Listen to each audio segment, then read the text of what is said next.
Police were called by the London Ambulance Service to a house in Camden Square, Northwest 1, shortly before 16:05 hours today, following reports of a woman found deceased. On arrival, officers found the body of a 27-year-old female who was pronounced dead at the scene. Next of kin have been informed, and I can confirm that the deceased is Amy Winehouse.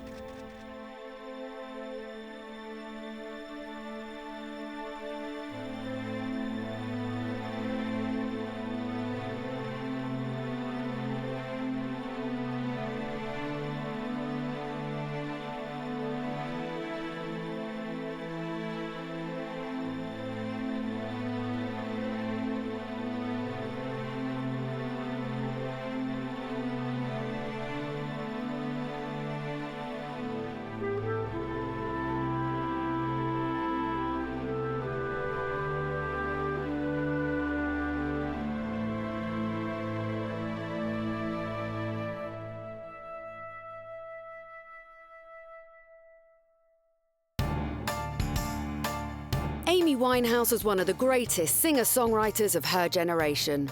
She actually changed the music industry, and that's what music icons do. There was only one Amy Winehouse. There was only one girl with the daft hair, and that she had her look, she had her sound, and she was loved. In her early days on the music scene, Amy was high-octane and infectious. I'm not going, yes, it is me. Yes, it is Amy Winehouse. I'm going, hello, you like my album? That's really nice. Go and buy one for your mum as well. Thank you, bye. And her trailblazing talents meant she was destined to be famous. America loved her. Amy Winehouse didn't break the UK, she broke the world. She had the potential to be the Edith Piaf of her generation. There was nothing mediocre about her, and she had bucket loads of soul.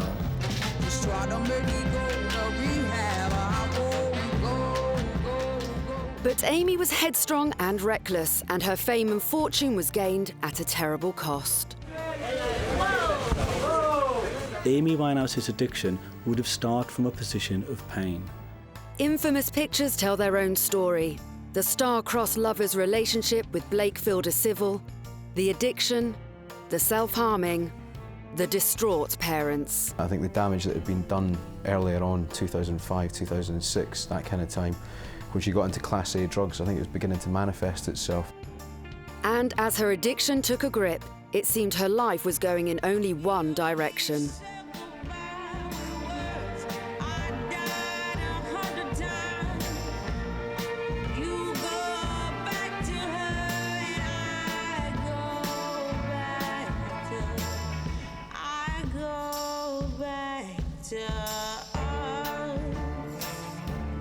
On Saturday, July 23, 2011, Amy was found dead at her home in her beloved Camden Town, London. Amy was chronic as an addict, and everybody was waiting for the headline, Amy Winehouse is dead. I mean, everybody knew it was coming, everybody knew that's how it would end, because no one could find a way of stopping her. Yeah, I'm cool. Don't worry about me. I'm cool.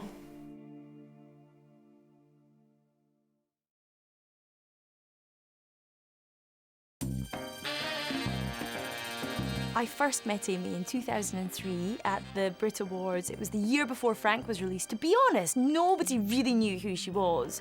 I was wearing a dress with lots of tassels on. She came running up to me and said, mate, love the dress, love the dress. I looked at her and I kind of recognised her. She was this chubby-faced, young, energetic, full of life, having so much fun. You could see that she was visibly thinking, I'm at the Brits, this is amazing. Amy was hilarious. That's the first thing. She loved making jokes. She loved taking the mickey out of people, and she found her jokes hilarious. That's the other thing. She found herself funny.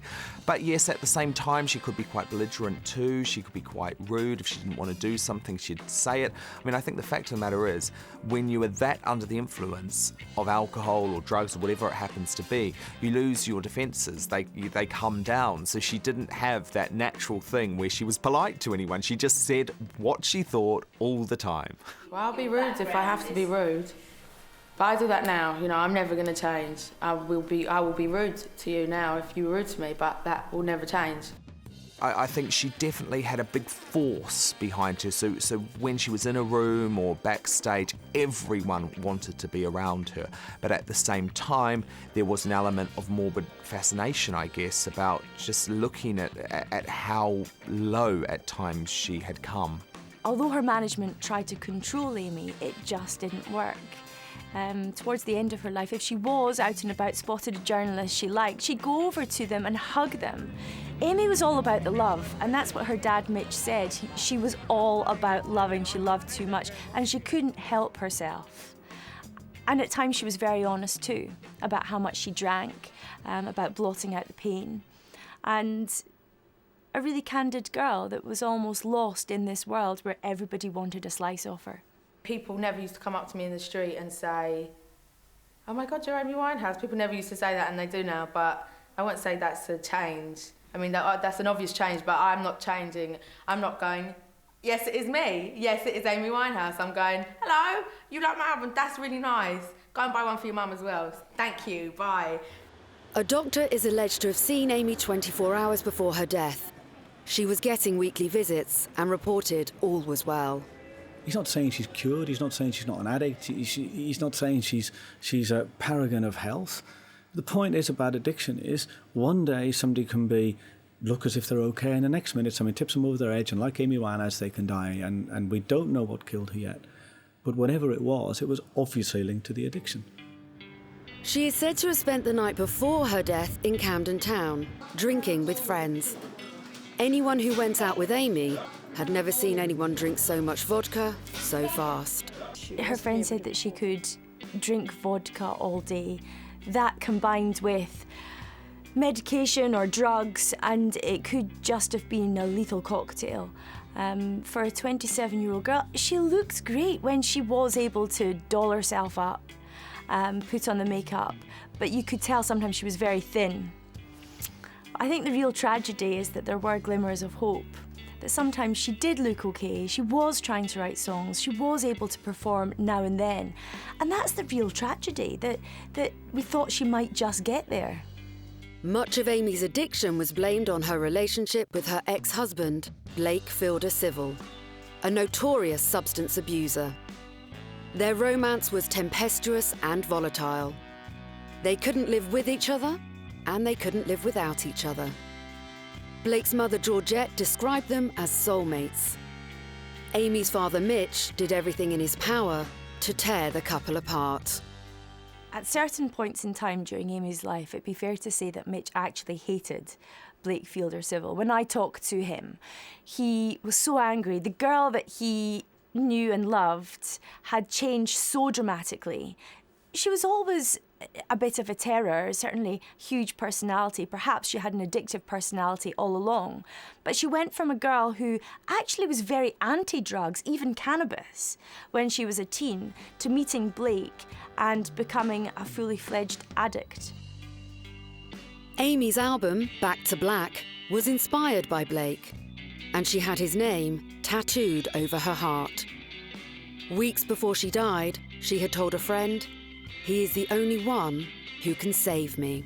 In the lead up to her death, of course, she was at home in Camden, where she had this sort of magnetic pull, I would say, to that suburban London. Recently, Amy hadn't been particularly well. You know, she'd, I think at the newspaper we've reported in the last 2 or 3 weeks that she'd collapsed 3 times because she'd drunk herself into a state where she was no longer conscious.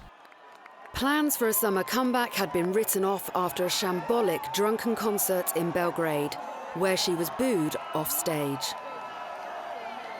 This show was a complete and utter shambles. It was the worst yet, and believe me, there'd been some pretty bad Amy Winehouse performances over the last few years. However, she was booed off stage, she threw the microphone into the crowd, she didn't remember her words, and of course in this modern day of YouTube, it all ended up on the internet within a few hours, and at that point there was huge pressure on her management, because so many questions were being asked, why was she on tour in the first place? So as a result of that criticism, they actually cancelled the rest of her European tour, and she came home and they said they were going to focus on her health.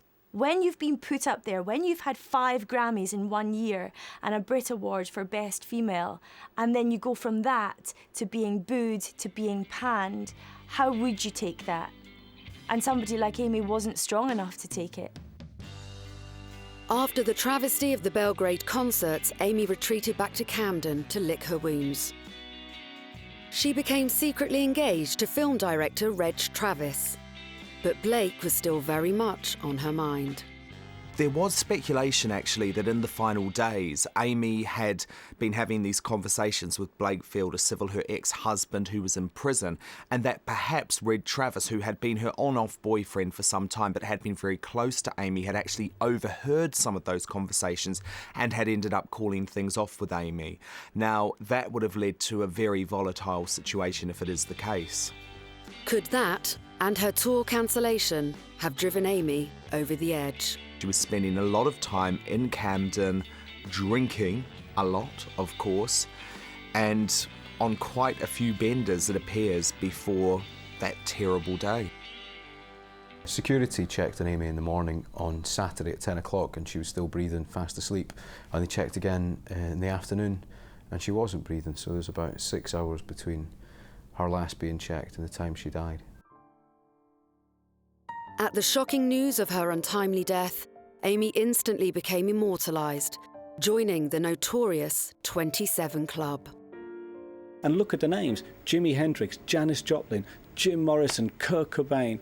These are all people, Brian Jones of the Stones, these are all people who died at 27. And sometimes people get on a certain trajectory and come hell or high water, you can't stop them. If people aren't careful, this will continue almost in the same way as it did with Marilyn Monroe, because of course Amy Winehouse, like Marilyn, died at home by herself. Some people suggest that it may have been to do with a drug overdose. Other people suggest it could have even been suicide. Now, I never believed that Amy was suicidal. However, she had, by all accounts, just had quite a nasty temporary breakup with her boyfriend of the time, Reg Travis, and was back in contact with the love of her life, her ex-husband, Blake Fielder Civil, who was behind bars. So you can imagine the effect that that must have had on her psychologically. There's an awful lot of speculation around Amy's death, and that's quite telling in itself, because if you look back a few years, you wouldn't have been surprised if she had overdosed. However, friends talked to her a couple of days before she died, said she was fine. She was on stage actually with Dionne Bromfield, who she really supports, and there were glimmers of hope that she was getting there. And that's why there is so much speculation. It's not a clear-cut case that she overdosed. It may be that her body gave out. She's been through so much and put her body through so much and had so many health warnings. It may just be that her body gave out in the end. But how did it all begin for Amy Winehouse? And how did her wild child behaviour and destructive personality bring about her tragic but inevitable death? Amy grew up in a Jewish household in North London. Her dad Mitch and mum Janice were both influential in her love of music. You know, it was wonderful. I mean, I can remember houses, my own house, my grandparents, two lots of grandparents, full of music and laughter, and that's the way it was in my house too. So that's what Amy got from it. My dad sings, and I sang as a child, obviously, and I just assumed growing up that everyone sings. You know, that was really it. Even as a little girl, her taste in music was wildly eclectic. But definitely people like Thelonious Monk, Hendrix, and Sarah Vaughan, and Louis Jordan, and Salt and Pepper, and Beastie Boys. There's just so many. Beastie Boys and TLC when I was a little kid, and Carole King. Amy was brought up in a very loving Jewish family. Mitch, her dad, and Janice, her mum, were together. You just have to look at the pictures of Amy as a kid to see the cheekiness written all over her face. She was a wee terror, and she was into everything. As she grew up, she'd sing with her dad, Frank Sinatra songs. Really ordinary upbringing too. Her mum worked for a pharmacy. Her dad was a double glazing salesman and then went on to become a black cab driver. And I think it's fair to say that it was a very secure upbringing. And then Mitch started seeing another woman, eventually married her. Of course, this would have been traumatic for Amy. When you're happy or sad, you know, you sing. That's it, you know. Amy, when she got to early teens, rumour has it, and it will be legend has it very soon, that she arranged her own audition at the Sylvia Young Theatre and Arts School. And she wowed them, of course she got in. But she played up like a second-hand lawnmower, and she was always yelling and talking in class and not really fulfilling her talent. They knew she was talented, but what do we do this girl? She's disrupting all the other ballet dancers. So they expelled her. And then she went to the Brit School, and she also got thrown out of there. But she didn't need it, because Amy Winehouse was a force to be reckoned with. She's ballsy. She would tell you exactly what she wanted, and she was going to get it, Brit School, theatre school or not. And she did. A very significant step in Amy's musical career was getting her first guitar. It was actually a present for her brother Alex, but she loved it and started singing and songwriting. Her boyfriend at the time, Tyler James, said, "This girl's good," and sent a demo tape to 19 Management, Simon Fuller's company. He signed her up. They kept her as a bit of an industry secret. They knew she was good, didn't quite know what to do with her. And then eventually she got a publishing deal with EMI. Amy was then headhunted from 19 Managements by Darcus Bees, then A&R director at Island Universal.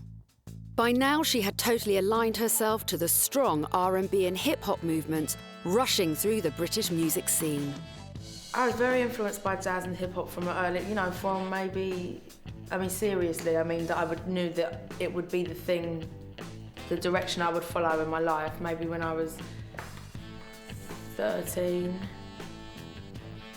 is when I knew that I would have to follow that music, because there was nothing else that spoke to me. And today, you know, I'm reminded every day how important music is to me. You know, people say, it's just music. Or Lisa from Steps, it's just a laugh, it's just music. And you're like, no, nothing else speaks to me the way music does. That's why I'm doing what I'm doing, you know. Amy's first album, Frank, caused a real stir in the music business.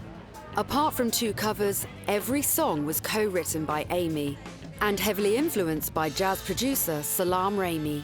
When Amy's music came along, there had been nothing like it before. She took so many influences, from jazz to 60s girl bands. She looked incredible too. The lyrics tore at your heartstrings. The voice, oh my God, the voice. She was almost like a black blues singer. Incredible. You should be stronger than me. You've been here 7 years longer than me. Most of Amy's material came from personal experience, reflecting her raw feelings on romantic relationships with men. It's just funny how all my singles are geared on this man. You know, I mean, I've written quite a few songs for this ex-boyfriend, but that's just because I was writing the album at the time, you know, and it just so happens that all the singles are like heartbreak.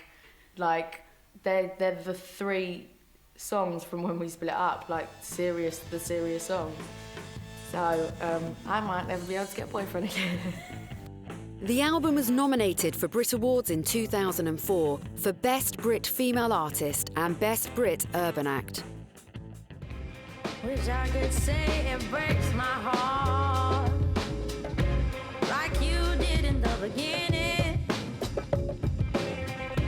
It's not that we grew apart. It's a song about people being with someone that you've been with who knows you and knows what you like, and just about a kind of sadness because it's not like it was, and a kind of happiness because it is, and it's just about that kind of conflicting ex-boyfriend situation.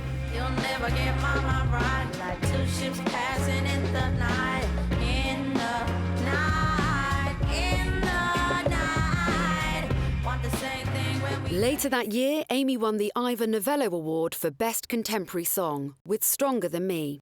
And the award nominations just kept coming. Can we have a word for AP? Yeah. Hello, Matt. How are you doing? I'm okay. They were going wild for you over there. craziness. My goodness, it's a much needed female presence, I've got to say. Everybody in there is male. That's quite true, you know. That's quite true, which is fine for me. So how does it feel to be one of the few females? How does it feel to be nominated? I mean, to be nominated is amazing. It's not about whether you're male or female, you know. I worked hard on my album, you know, as I'm sure the other female artists did, and it's just an amazing thing to be recognised for that, you know.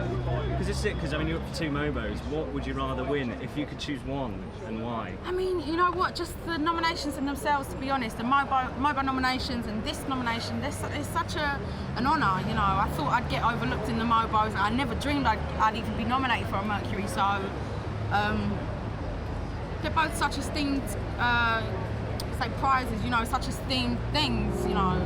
So I mean, you go, obviously you're performing in there. How do you feel performing in front of the judges who, at the end of the evening? I feel cool, you know what, I mean, that's where I'm in my element, you know. I'm much more comfortable singing than talking, and I come through when I'm singing more than when I'm talking, and you know, I could talk for 3 hours and not say the same thing as I could in 3 seconds on a track, so I'm really privileged that they asked me to perform, because I know it's not every nominee gets to perform. I'm really a lucky girl. Amy's sound was unique, and as a songwriter, she was gold dust. To be compared or even mentioned in the same breath as Ella Fitzgerald or, you know, Lauryn Hill or Erykah Badu, you know, that is an amazing thing, you know, and I know I'm not the only girl that feels blessed to have grown up in an age where we can have Lauryn Hill's album and Erykah Badu's albums, and not only in an age where we can hear them, but in an age where I'm, you know, young, and we grow to those albums, we shape our lives to those albums, and how these women profile themselves, you know, as real women.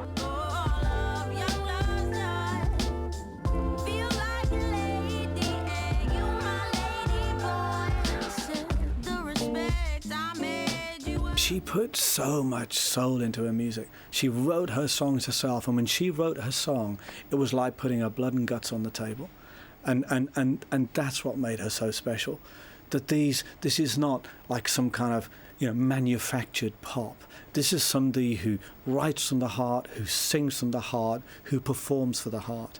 That's really what I'm going for, you know, is people to just connect to it emotionally and feel like, I don't know, like they're just getting me, you know what I mean? Probably more me with more me with the music than I am on any TV thing or any radio thing, because it's me, it's my music, is the only area in my life where I'm fully confident and fully embrace everything, you know what I mean? So yeah.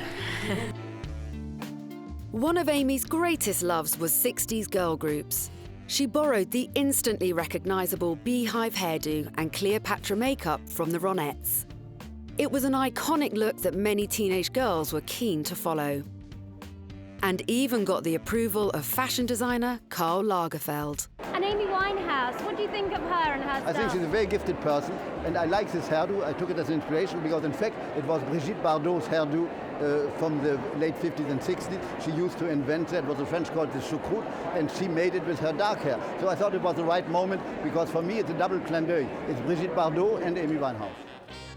Around the time of her meteoric rise to fame, Amy met 2 men who would change her life forever.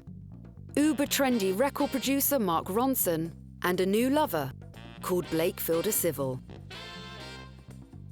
There's no doubt that Blake Fielder-Civil was the love of Amy's life.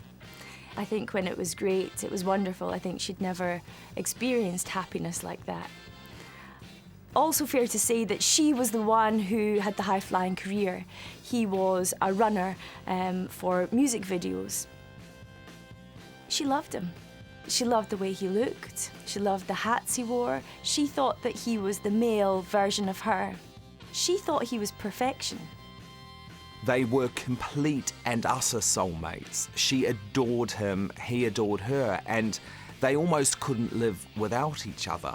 But they also both really destroyed each other. Blake, of course, is credited, if that's the word that you can use, but is credited with introducing Amy to hard drugs, which was, of course, so terrible for her. And all I would wonder is how much of their relationship was based on love and actually how much of it was based on pure addiction.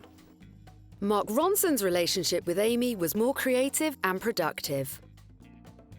Mark Ronson got involved with Amy when he started playing a couple of demos, for instance, Rehab, on his radio show, East Village radio station. He loved it, so did the listeners. There was a huge buzz about it. He said, I want to work with this girl. They got together immediately and the chemistry was amazing. She told him like it was. If she didn't think that his work was up to scratch, she left him in no doubt, and he really admired that and appreciated that about Amy, and they became fantastic friends. Obviously, it's Amy's work, and she made very clear that it was her work and that Mark just helped her with it, but I think his help really did push that album to a new level. I think Mark Ronson's incredibly talented, quirky, almost belongs to a different era. The way he looks, quite eccentric, a perfectionist, and getting together with somebody like Amy, a match made in heaven.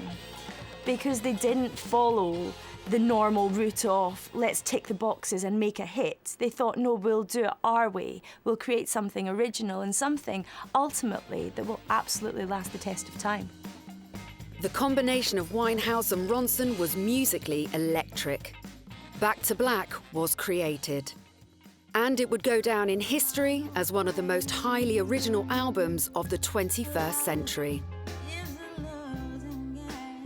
But of course, the inspiration behind this album was Blake Fielder Civil, and the passion that she put into that album was about her passion for Blake. At the time they met, Blake had a girlfriend, and he would often spend the night with her. Hence the line, "You go back to her, and I go back to Black." I wouldn't write anything unless it was directly personal to me, just because I wouldn't be able to tell the story right or really fill out the song with words, because I wouldn't have done it. Amy said at the time, whenever he spent the night with her, I would hit the bottle for comfort. I was even drinking first thing in the morning. By early afternoon, I was a mess.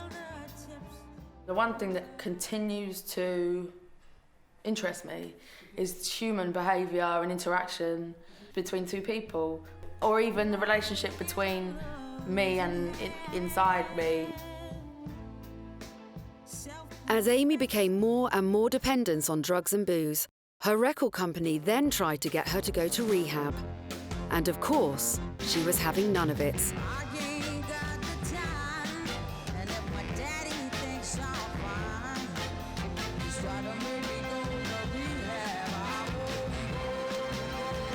Rehab was the first single to be released, and Time magazine named it the best song of 2007. Amy also collaborated with other artists on singles, like Valerie on Ronson's solo album, Version, later nominated for a 2008 Brit Award for Best British Single. Along with Ronson's unique production style, it was Amy's vocals and lyrics that continued to astound the critics. On the deluxe version, I think it is, of Back to Black, she does an additional version of Love is a Losing Game. And again, she sings that with so much heart and so much soul.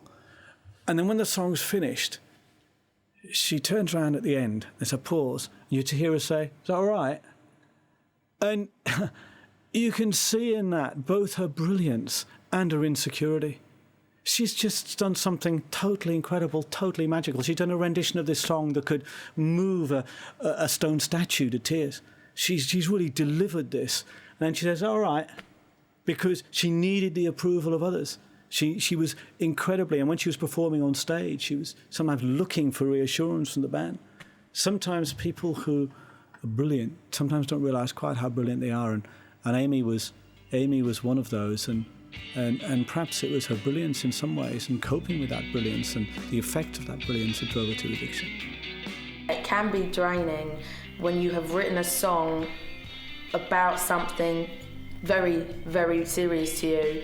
It can be draining, but also it gives you energy. You can get energy from writing a song about something personal, because you are kind of shaking it off. And once you put it in a song, that's it, it's done for me. Or once I have put situations in a song, I'm cool about them, and I think, yeah, dusted, I'm cool now, you know, and it does go both ways, yeah. Thanks. Thank you very much. Hello. Hi, all right. Hello and welcome to the Brits 2007. On Valentine's Day 2007, Amy won a Brit for Best British Female Artist. She was also nominated for Best British Album. Have a quick look at this set. Feast your eyes, magnificent. It looks like one of Amy Winehouse's tattoos.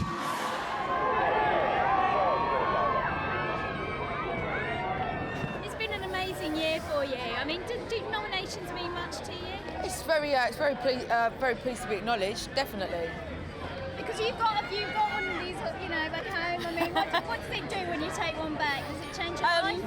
I mean, no, it's definitely good to be, as Amy said, to be acknowledged and to even be considered, to be honest. Yeah, I mean, it's lovely when you win, but I'm not expected to this year. My money's on either Amy or Lily. Hey. I reckon Lily's going to clean up this year. I reckon she'll get at least 3. Yeah? Yeah. You'll be partying backstage together later? Absolutely. It'll be fun, yeah, definitely. But even greater recognition was on its way. Amy broke America and was nominated for 5 Grammys. But her wild child reputation had gone before her, and incredibly, she was refused a US visa to attend the ceremony. Does the State Department believe that Amy Winehouse, her music or her behavior poses a threat to the United States? And if not, why did you reject her visa application?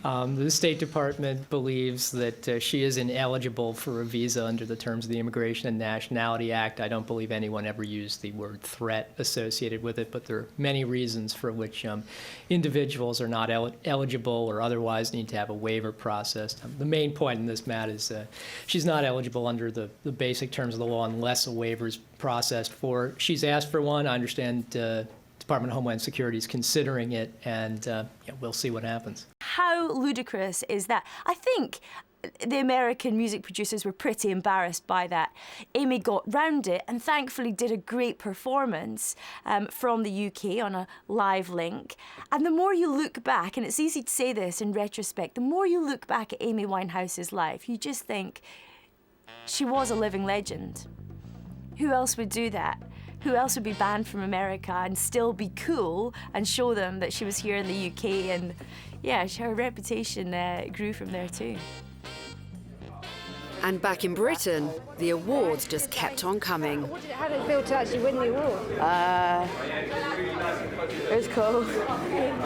You know, you think about things that you might want to see. You know, everyone else has got bits of paper. I'm just like, I'm a bit of an idiot anyway, so I'm trying to think of things I like to say, and I get all nervous, and you go up there and you're like, you know. Actually, I'm going to give it to my dad because I can't be trusted with anything. Although on the surface, Amy appeared to be coping with the trappings of fame and fortune, by now her destructive personality was beginning to shine through, along with her addiction to grade A drugs like crack cocaine and alcohol. Many blamed her on-off relationship with Blake, who was a serious substance abuser. And there's a physiological and a psychological basis to how addiction forms. So let's assume somebody feels pain. Then they take a drug. Now the drug releases dopamine, which is a neurotransmitter in the brain. That dopamine is like a feel-good chemical. It just makes us feel good. And suddenly we have a euphoric rush of pleasure. We think this is a wonderful feeling. And the brain thinks, you know what? I'd like a bit of that again. So then we take the drug again. And we feel the same euphoric rush, and we take it again and again and again. But after a while, the brain stops producing dopamine. So what happens is, from a physiological perspective, you need more and more of the drug, no longer to give you any pleasure, but just to keep the pain away of the fact that you haven't got the drug anymore. And that's what happens to addiction, and that's the cycle Amy Winehouse went on. The drug started to have an impact on Amy's personality. Amy's relationship with the British press really changed from a cheerful girl who was very open and loving, because she had nothing to hide. This was all new to her. This was an amazing experience. It's what she always wanted. She became more closed when she had more to hide, when her management said to her, do not talk to press. She was out of it. So she could have told any journalist a fantastic story. And increasingly, she would have more and more people around her when she was out and about, trying to stop her from giving people what they wanted. Amy, how are you feeling about it all? Very excited. Tell us what we can expect from your performance then. I don't know. It's going to be fun, you know. I mean, you know, I've got a nice. Me and my band are quite close, so it's going to be a nice energy. I don't know. It's not going to be fireworks. You know what I mean? Have you got a long list of people you need to thank though if you do win one of the awards you're up for tonight? I haven't even thought about it. I don't really want to think about it, to be honest. I think one of Amy's all-time career lows was when a newspaper in the UK actually filmed and then broadcast video of Amy taking crack cocaine, and everyone knew just how bad things had got. Ironically as well, Blake, who was meant to be the love of her life and who was in many ways, sold his story many times on Amy. He was so desperate for money he'd make a couple of £1,000s here and there for spilling the most intimate details of her life. Now, in most normal relationships, that would be the end of it, but Amy always ran back to Blake no matter what he did. It is said that the British press were relentless in seeing Amy go downwards, but it has to be said that Amy lived her life out very publicly in London. She would go to the pubs in Camden. She would sometimes become quite aggressive. The photos we would get in of Amy on a weekly basis during the real depths of her drug addiction and relationship with Blake were just traumatic, and I think nothing was more traumatic than the photo of Amy's ballet pump shoes covered in blood. Most people believe that that was because she had actually been injecting heroin between her toes. It was grim, it was awful, and here was this icon of our times reduced to that. The public gets, as the song goes, what the public wants. And the public want to see images of people on the road to ruin, they want to see images of Amy Winehouse, and they want to look at the path she's on. They may feel for her, they may feel sympathy for her, but sometimes it's a bit too much like gossip and sensationalism. In August 2007, Amy and Blake announced their engagements. And a month later, they married in Miami. Amy's father, Mitch, made his feelings about Blake crystal clear to the press. Seeing his daughter become emaciated, covered in tattoos, worrying for her health, Mitch said to me, "I hate that man. I would do anything to get him out of her life, anything at all." And I can understand if I was in Amy's parents' position, the one thing I would want to do would be get her away from Blake. There is absolutely no question about that. But there's a difference in the impulse to want to get Amy away from Blake to actually blaming Blake for everything that happened, and they're two separate issues. What Blake did was make drugs, hardcore drugs, crack cocaine, an everyday part of his relationship with Amy. And that became everyday life for her very quickly. She had a very addictive personality. It seemed that they could, and they both said as much, they couldn't be with each other, they couldn't be without each other. They almost loved too much. And they've been compared to Sid Vicious and Nancy many times. The feelings were so strong. Georgette, who's Blake's mother, said that they were soulmates, Amy and Blake, but they were both as bad as each other. They both dragged each other down. And it's well known that when two addicts get together and they're in a relationship, if one tries to get clean, the other will often bring them back. It's like if two people smoke. One of them smoking, the other will give in and say, "Oh, I'll have one." They were both as bad as each other, and they loved each other so much that it destroyed Amy. Reports started to circulate that Amy could be violent when she was under the influence. When it comes to some of Amy's violent behaviour, it's not a case of whether you can justify it or not. She's an addict. When she's an addict, when she's very, very wired at the best of times, she's always very, very passionate and very driven. But when you put the drugs inside her, that behaviour becomes totally unpredictable. So yeah, she's capable of all sorts of things, She slapped a photographer. I think she spat at Pippa Middleton, which is like, after the royal wedding, is equivalent of shooting Bambi. It's totally socially unacceptable. Of course it's socially unacceptable. That's the sort of things that addicts do. But actually what we need to understand before we judge the person, judge the situation and assess the situation those people find themselves in. It's not a case of condoning it, but it's just a case of saying, look, you're dealing with somebody here who has a serious health problem. Amy was incredibly violent at times when she was under the influence. I mean, I think a lot of people get like that, but one of the differences was Amy was that, you know, if she went out, she was surrounded, she was mobbed. At times there could be hundreds of cameras around her, hundreds of fans as well. And I do remember reporting stories where Amy had just whacked fans in these rages when she was trying to get home from one of the pubs in Camden. So during her darkest, lowest moments on drugs, it wasn't nice to witness, it wasn't nice to be around. In 2009, Amy assaulted a theatre manager at a Cinderella pantomime, and a few months later pleaded guilty at Milton Keynes Magistrates Court. Ms Civil has been given a 2-year conditional discharge. She's also been ordered to pay an £85 fine and £100 in compensation. Then came the shocking news that Amy was self-harming, and that Blake was doing it with her. It had been a continuous habit with Amy since a teenager. Self-harm is a complex phenomenon. It's estimated that 1 in 15 teenage girls, sometimes more, actually self-harm to some degree or other. Some people who've been sexually abused will self-harm, or some people who've gone through some trauma as children, they'll begin to self-harm. It's just another strategy to ease the pain, and that too could become a compulsive behaviour pattern, just like any other addiction. When Amy was self-harming, and that happened when she was in her relationship with Blake, and at times they even appeared to do it together, that was for me, one of the most unsavoury parts of her decline, because you just knew something was really, really wrong to be doing that. I mean, she was just married, she was with the guy, she had all the success she wanted in the world, so why was she self-harming? It made no sense.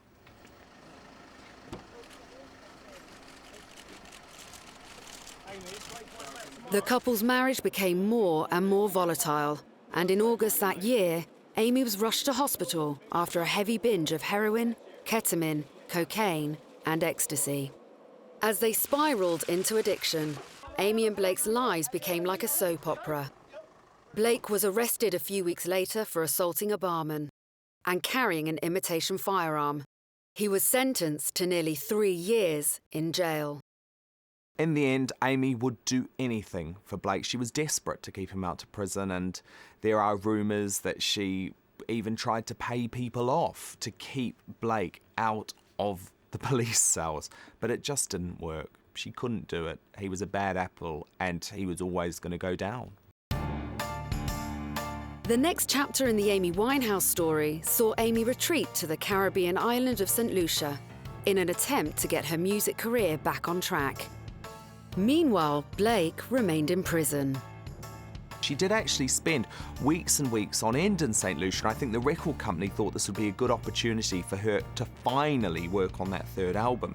So they did set her up in a record studio on the island, but in the end, from what I was told, the material they were getting was just not up to scratch, and most of it was scrapped. The word on the street was that Amy was off the drugs, but the serious addiction now seemed to be alcohol. Word filtered back through tourists that she was on her hands and knees every night crawling around because she was so drunk. She was a girl who clearly was tortured, no matter where she was.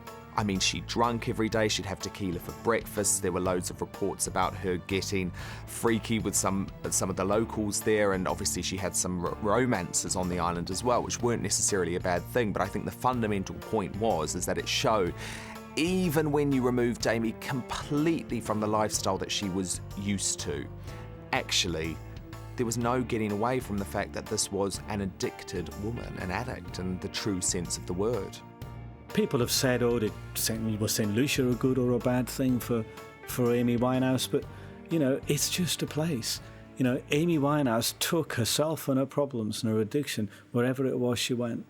And there were some things that were better for her than others. There was no doubt that her codependency with Blake was very destructive for her. And there was no doubt there were some people, like a relationship with Mark Ronson, which was actually very good for her, more beneficial for her. But actually, at the end of the day, she's fighting her own addiction. And wherever she goes, she takes that addiction with her. She takes her emotions with her. She takes her feelings with her. She takes everything and all that baggage with her. And St. Lucia was no different. I remember speaking to her during that time, and she'd just come back to London, and all she wanted to talk about was Simon Cowell. She wasn't interested in talking about her career or what problems she was going through. Everything was just a big joke and a big laugh to her. The absence of a third album was also highlighted by the fact that Amy had contracted emphysema, a lung complication aggravated by her chronic abuse of crack cocaine and smoking. By now, her record label was in despair. I think in the end, the record company just gave up on Amy in a lot of ways. They didn't want to put any pressure on her to release a third album or to record a third album because they knew how emotionally vulnerable and fragile she was. So actually, because I think they felt the stakes were so high, Back to Black was such a brilliant record, they weren't going to release something until they knew it was spot on. After 9 months on the Caribbean paradise, Amy came back to Camden in the summer of 2009. Blake's new partner was now pregnant, and after Amy admitted adultery, Blake filed for divorce. But it said that Amy didn't really want it, and even fought against it. She said at the time, "I won't let him divorce me. He's the male version of me, and we're perfect for each other." There's no doubt there was an addictive side to the relationship between Blake and Amy. I mean, ordinary couples who've been in a relationship and split up can sometimes find it very difficult to let go. You know, sometimes they would get back together again, or maybe they just sleep together once or twice more, or it's very difficult to let somebody go. When you're an addict, which both of them were, it becomes even more so, especially when you're living your relationship in the glare of the global media. Amy could never let go of Blake. I remember writing about her divorce at the time, and I broke a lot of stories around the fact that Amy just didn't want to let Blake go. She didn't want this divorce. It was something that was almost forced on her, and Blake in the end didn't want it either. And he was with other women and sort of flaunted it in front of Amy's face, but when it came down to it, everything they did was to affect each other, and they did have some almighty bust-ups, but fundamentally they loved each other. They were a bit like Romeo and Juliet. Nothing could keep them apart. Upon their divorce, and at his own request, Blake received no money in the settlement.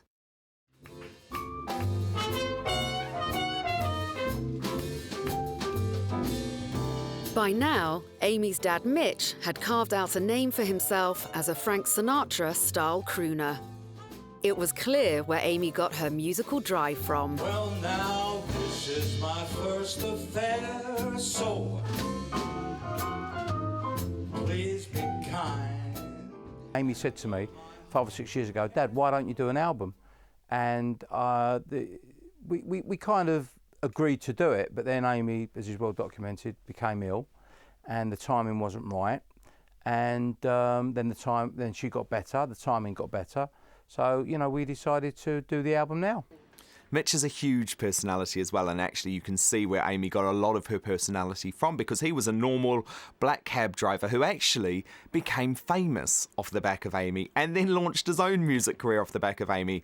Now look, some people think that wasn't a wise thing for him to do, but the fact of the matter is he was taking the opportunities that came at him. I mean, some people have said to me, have levelled the accusation, "You're only doing this because you're Amy's dad." It's true. I am only doing this because I'm Amy's dad. I wouldn't get the chance if I could be the best singer in the world. But at 59, nobody else would give me a shot. You know, I'm only getting this shot because I'm Amy's dad. Look in your eyes and I lose control. I do. Heaven knows. Are people going to want to come and see? That's what I'm nervous about. When I get up there, I'm not nervous of the actual singing. But that moment when you open the curtain, you go, shit, there's 3 people sitting in there, and one of them's my auntie. You know, it's a bit, that I find a bit daunting. But sadly, Amy wasn't as reliable a performer as Mitch. If you have a ticket to her gig, you don't know if she's going to turn up. You don't know what you're going to get when she came on stage. Sometimes though, and I've spoken to friends who a couple of months before her death watched her at the 100 Club and said it was a great night, that she was perfect, she was lucid, and she was as talented as ever. Quite often she would make impromptu performances. I remember once, a couple of years back at the V Festival, which was one of the main festivals in London over the summer, and Amy just turned up on stage with The Roots and ended up drinking backstage with me and a whole load of other people who just happened to be at the festival that day, and no one had any idea she was going to be there.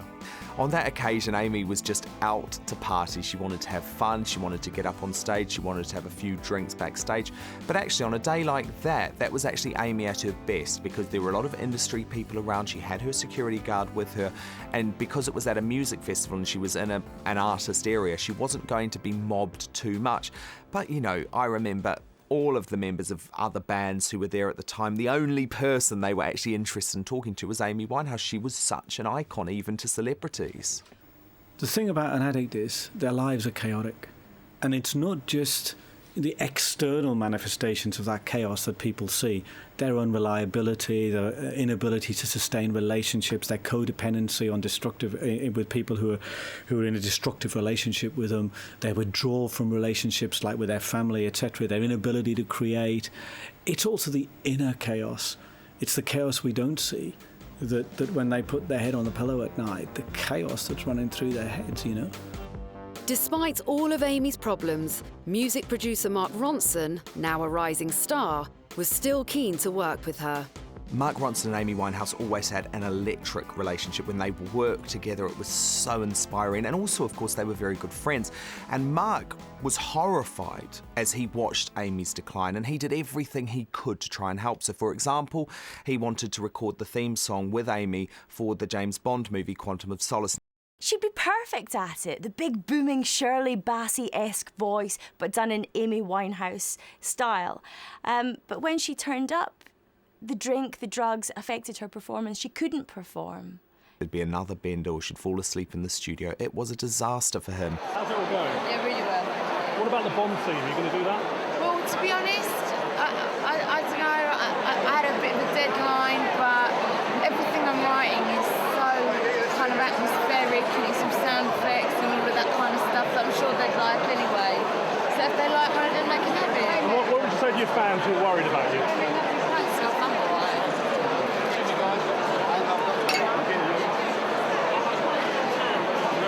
How's the Bond theme going, coming along?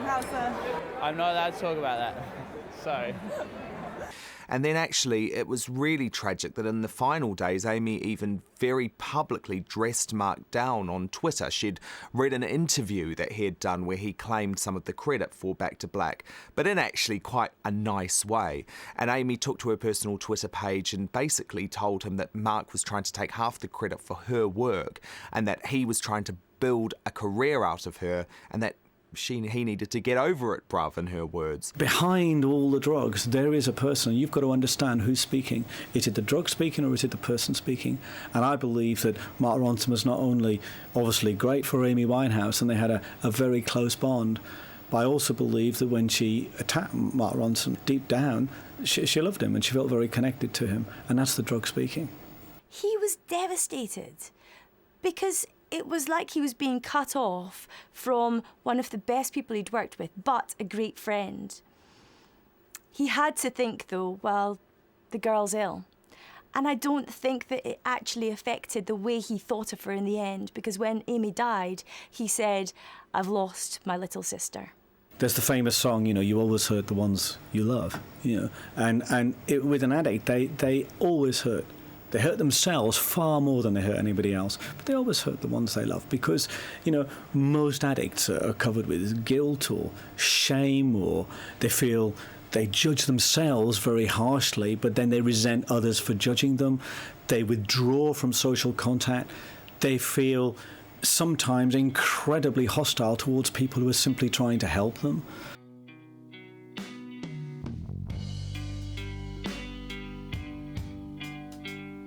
In her final 2 years, Amy seemed to find some form of security with film director Reg Travis, although many believe she could not break the bond with Blake.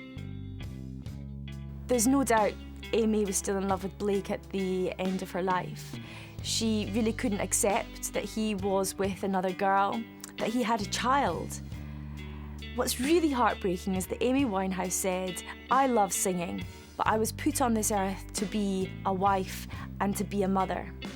And she was a wife to Blake, but she never got to be the mother that she so craved to be, and she had to watch the love of her life have this child with somebody else. Indeed, Blake's partner came forward to say that he's absolutely devastated about her death, and that she kind of knows that she's always going to be second best to Amy. She saw them together, Amy and Blake, and said that they were soulmates, which is quite hard for a woman to accept, that you're never going to match up to the love of your partner's life. Amy's mother Janice had never been as damning as Mitch in her criticism of Blake, and in many ways she had become resigned to Amy's wild lifestyle. Now, Janice loved Amy. She looked like Amy. It's heartbreaking when you see the two of them, very similar facially. Janice, I think, faced heartbreak well before Amy's death, because she said that she felt her daughter was playing Russian roulette with her life. She met Amy the day before she died, and what she can take with her at least is that Amy said, "I love you, Mum," when they were parting. However, Janice said, "I don't know how long she'll go on," because she really was out of it. Still only 27, by now, Amy had pushed her body to its limit.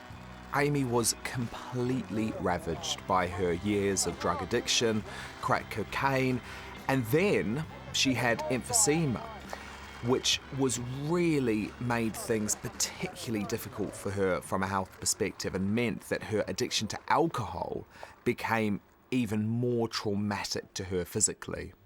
The impairment of cognitive capacity, the impairment of judgment, it wrecks your body. Drugs wreck your body. But the point is, every addict knows that. You know, it's no secret. Amy's decline was obvious at her final appearance on stage in Belgrade. Now, what her manager did was give her small gigs where she was the support act. He didn't want to put her in a stadium with tens of thousands of people because that would be too much for her. But even the small gigs she was playing, she couldn't handle. There was a feeling with her management that, come on, she's ready. There were glimmers of hope there that she was back on her feet, but she couldn't handle the pressure.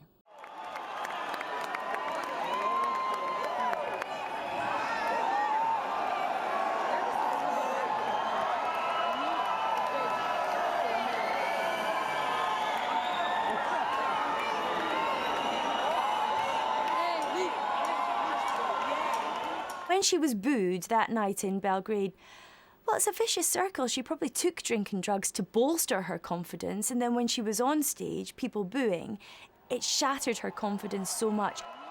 Now, again, is there an argument to say, actually, maybe she was safer when she was on the road and performing because at least she had her support network around her, at least she was doing something? As Eric Clapton once said to Pete Townsend, when Pete Townsend said, "Oh yeah, he really creates better when he's on drugs." No, said Eric, you think you create better when you're on drugs.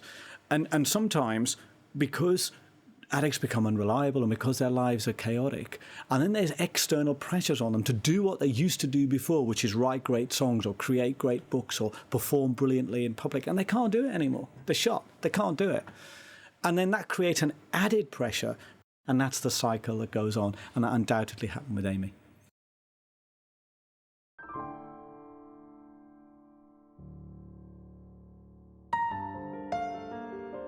Despite all the fears, news of Amy's death still came as a terrible shock. And immediately the press started to ask who, if anyone, was to blame. Janice, Amy's mum, had seen her on the Friday before her death, and Amy's last words to her were, "I love you, Mum." Mitch, who was in New York promoting his own music career when Amy tragically died, had tweeted just 11 days earlier, before the death, saying, "Amy is fine." So clearly, I think they thought there were glimmers of hopes. But the fact of the matter is, as a parent, you can't be with your child 24 hours a day, 7 days a week when they're 27 years old. And they're truly devastated. And it must be heartbreaking because you go through that high of having your daughter as the biggest star in the world, and look how quickly it turns to devastation. I bet they wish Amy had never even got into that world. Love is a losing game. Amy Winehouse herself said, if you can't sort something out yourself, no one can help you. And she's absolutely right. You know, ultimately, you can say, and I'm sure her parents, you know, Mitch and Janice, I'm sure they will be going over and over and over again. If only we'd done this, if only we'd done that, if only we'd done the other. But there's one thing you can be sure of, Amy wouldn't want them to do that. Because ultimately it wasn't their fault. They did the best they could. They handled an extraordinarily complex situation, an emotionally traumatic situation for them, which is to watch their child destroy herself. In the final analysis, most people were quick to point the finger at Blake for Amy's demise. Blake got a bad press, and sometimes it was deserved. What is wrong is to blame anybody for somebody else's death. Amy was an addict. Every addict is introduced by someone, and ultimately they have to take responsibility. Georgette, who's Blake's mother, said that they were soulmates, Amy and Blake, but they were both as bad as each other. They both dragged each other down. I don't think Blake will ever get over this. I think Blake loved Amy every bit as much as Amy loved him. And it is unfair to paint him as a callous character who killed her. People do say that, and it's very unfair, because here's a man who asked not to get a penny in divorce and who says that he loved her so much but couldn't be with her, couldn't be without her. They were both exactly the same. Others look to blame her management. When I saw her on stage during that shambolic performance in Belgrade, I just thought, this is not right. This is not a woman who should be on stage. She should not be performing. Something has to be done here. A lot of criticism's been levelled at Ray Cosbert, her manager, but I know Ray very well, and he loved the girl like she was his daughter. He said to me at the weekend that losing her was like losing his parents. That's how close he felt to her. And he did everything for her, and he loved her. And if he could have stepped in and stopped all of this happening, he would have done, but ultimately he was her manager, not her father. You can't tell a Grammy winner, a multi-millionaire, how to lead their life. She makes the decisions ultimately, and if she wanted to go on tour, it was her call. He's kicking himself that he wasn't in Serbia and in Belgrade the night where she fell off the rails. The people that need to ask questions are the friends who supplied her with the drink and the drugs that brought her off the rails. I mean, Amy had been given a lot of help for a long time, so she was seeing a doctor up until she died. She was, ironically, an outpatient of the Priory, the big rehab facility in the UK at the time of her death. So there is an argument that she was being looked after. At the same time, I believe there will always be questions about whether enough had been done. I mean, why wasn't she sectioned, for example? That's a question that I think will potentially haunt some of the people close to her. Did she need more people around her 24 hours a day? She had one bodyguard, but maybe she needed more caregivers in the house checking on her once an hour. I mean, look, it's one of these things where it's very easy in hindsight. You don't want to blame anyone, but I do think some questions about whether she was being looked after in the right way are obviously valid, because for whatever reason it didn't work. Many had seen Amy's new fiancé, Reg Travis, as a beacon of light in her otherwise chaotic life. Reg Travis, top film director, and he was the man who everyone in Amy's life hoped and actually prayed would be able to turn her around. He was a respectable guy in a lot of ways. He wasn't involved in that Camden lifestyle, and he did genuinely seem to care for her. But of course, in the end, he and his influence just wasn't enough to stop Amy's pull into that very dark lifestyle. When the news broke that Amy had been found dead at her Camden home on July 23rd, 2011, shocked fans set up a shrine to her. The tributes to Amy are very touching, from fans who really cared about her, who loved her music.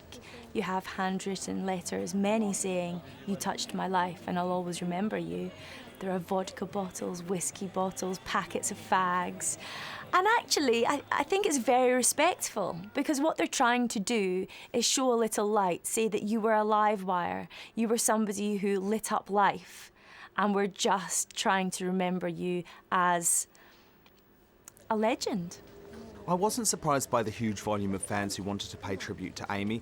It was a bit like Princess Diana, but it was a very different sort of fan who was coming up. It was young people, it was people who'd been affected by her life. Some people, I think, really related to Amy's battles. People kind of identify with that kind of struggle. People think, do you know what? There but for the grace of God go I. And somewhere they just want to give her tribute. Well, you might not have made it, but you did your best. And that's what matters. In the midst of his grief, Mitch was still keen to talk about his daughter. And you people in the street, I can't tell you what this means to us. It really is making this a lot easier for us. You know, Amy was about one thing, and that was love. Her whole life was devoted to her family and her friends, and to you guys as well. So we're devastated, and I'm speechless. But thanks for coming. Please accept our condolences. Thank you very much. Thank you. I hope to see you again soon.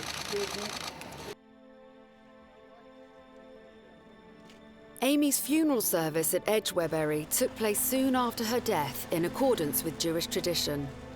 And her cremation at Golders Green Crematorium in London was a sad and sombre affair.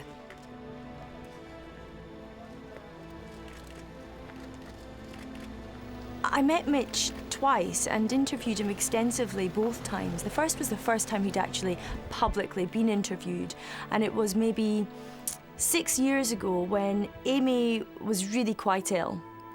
And I said to him, it must be heartbreaking for you to know that people have almost penned her obituary because they're waiting. And he said, you know, Martel, it's something I've done myself mentally. I've penned her obituary many times. What's tragic is that that came to pass.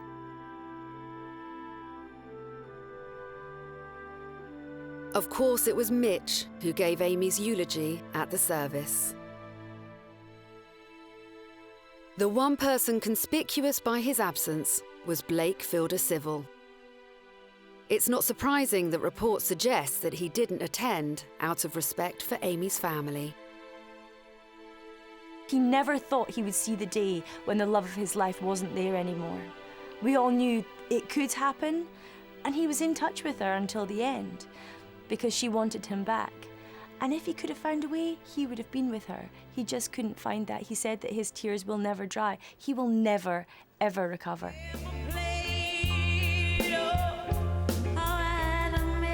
Amy's voice has been compared to some of the greatest singers of all time. But what's likely to happen with the material she has left behind? She still had so much more to give, you know, she had the potential to be the Edith Piaf of her generation. There was still so much more to come, and there is talk of a third album that's finished, but whether they choose to release that or not is a massive question. I think there is a real argument about whether her material that she recorded before her death should be released. I mean, it obviously wasn't up to scratch enough to be released while she was alive, but I do think there's going to be such a clamour, there's going to be such demand from fans. I think probably the people around Amy will try and put together a package that does her justice. I think what they will want to be very careful about is that we don't end up having an album that doesn't do Amy justice, and so in fact you don't want to water down her musical legacy. Amy's dad Mitch has confirmed that the multi-million-dollar home where Amy died in Camden is to become headquarters of a new rehab foundation. It will be boosted by profits from a new duet single, Body and Soul, recorded just weeks before her death with music legend Tony Bennett.